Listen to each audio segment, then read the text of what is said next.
11 years ago today, the UN General Assembly set aside 13 June as International Albinism Awareness Day, IAAD. As we commemorate this day, we take a sober reflection on the remarkable journey undertaken during this time, progress made through collective efforts both at the national and international levels, and ongoing challenges that spur us to redouble our efforts in persistently highlighting and finding solutions to the complexities, intersectionalities, and diverse human rights concerns that confront persons with albinism around the world. In light of the growing impact of the global climate crisis on persons with albinism, this year's theme is named Demanding Our Rights, Protect Our Skin, Preserve Our Lives. The theme spotlights the collective and urgent need for continuous awareness of the persisting health concerns and the urge for improved access to essential health care for persons with albinism, whose genetic lack of melanin, combined with the worsening effects of climate change, make them susceptible to sunburn and skin-related health conditions, including skin cancer. In fact, current research shows that there are more deaths of persons with albinism caused by skin cancer than through ritual attacks and killings, and yet this grim reality can be prevented. But if only skin cancer is prioritized and treated as a health emergency of global concern for persons with albinism. Indeed, demanding access to healthcare for persons with albinism is not calling for what is beyond reach. It is a right which encompasses dignity and survival and could be partly realized with as little as providing access to a simple bottle of life-saving sunscreen, which still remains out of the reach of many persons with albinism in certain regions. Even for those with enough earnings to buy sunscreen, it may not be readily available and not of desired quality.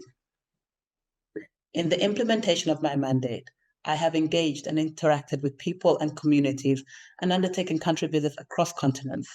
In these interactions, I have seen firsthand the many lives that can positively be impacted by freely available and quality sunscreen. Those who I met and who were in dire need of sunscreen are the constituents that motivated me to collaborate with the UN Special Rapporteur on Climate Change and other albinism organizations to submit a joint application to the WHO to add sunscreen to the essential medicines list.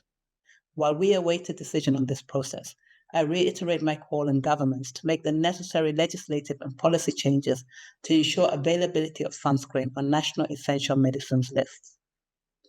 As we commemorate today, we must also renew our call for bold action around the world as persons with albinism continue to suffer discrimination, violence, marginalization, and social exclusion due to misunderstanding, deeply entrenched prejudices and stereotypes.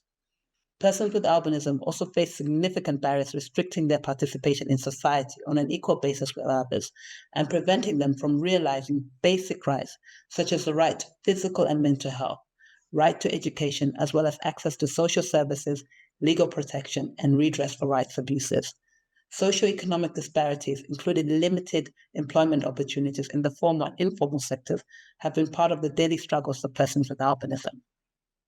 Despite the multiple challenges persons with albinism face, considerable progress has been made in the areas of policy and legislative reform to make education and employment more accessible, while also tackling discrimination, violence, and prejudice. More than ever before, the albinism movement has become more visible and vocal, and its voices penetrate the fortress of political and economic power. This has been possible in part due to the remarkable resilience, commitment, and devotion to the struggle by persons with albinism and their constituents of support, who continue to break down barriers and surmount challenges as parents, activists, and human rights defenders.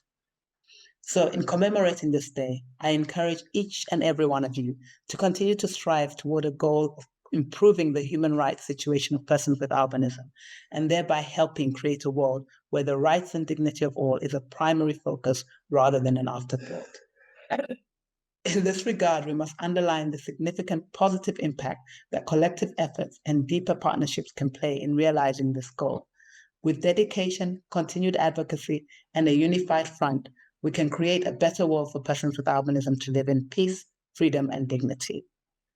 While wishing you a happy International Albinism Awareness Day, I remain profoundly touched by the efforts of all of you and would like to take this opportunity to express my appreciation for the work you have done, memories you have created, and the inspiration you have embodied. Thank you.